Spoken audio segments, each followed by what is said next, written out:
Yan mga kasipag, magandang hapon. Magre-repair ako ngayon ng aking lambat. Marami na kasing punit. Tagus-tagusan na lang yung isda. Kaya isang konti na lang ang aking nahuhuli.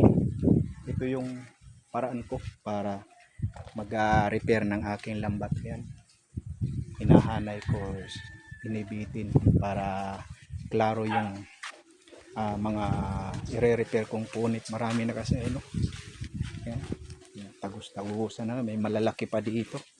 Ayan, kailangan na hukutan o tahiin. Ayan, yan,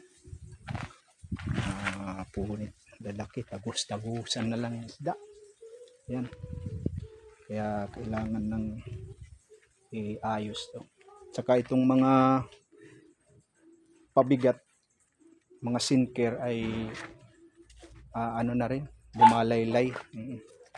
Medyo wala na sa ayos, kaya ayusin ko rin, re-repair ko talaga yan para madali kong ma-repair. Yan, ano ko na, tatahiin ko yan.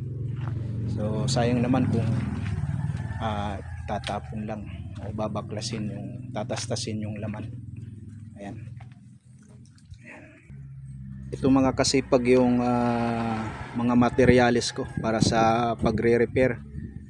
Kukumpuni uli ng aking lambat na marami ng punit. Okay, ito may gunting ako, may blade, at saka ito pantahi, tawag sa amin sikuhan. Ayan, sikuhan. At ang yung nylon ko, yung tansi number 020 o number 2. Ayan, manipis kasi nipis ng lambat ko. Ayan, kasi lambat. Ayan. Okay, dito naman sa mga punit, bago tahiin o kumpunihin na kasi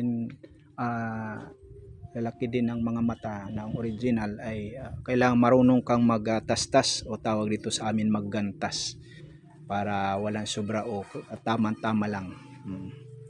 Yan. Kailangan marunong ka. Ginagamitan ko yun ng gunting, ito gunting, tsaka blade. Ayan, may tatastasin o gagantasin.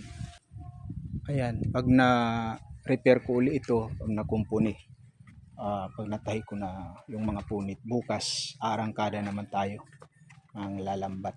Ayan, maraming salamat po kasipag. I-update ko kayo sa pagyari na o natahi ko na yung mga punit. Ayan, maraming salamat po.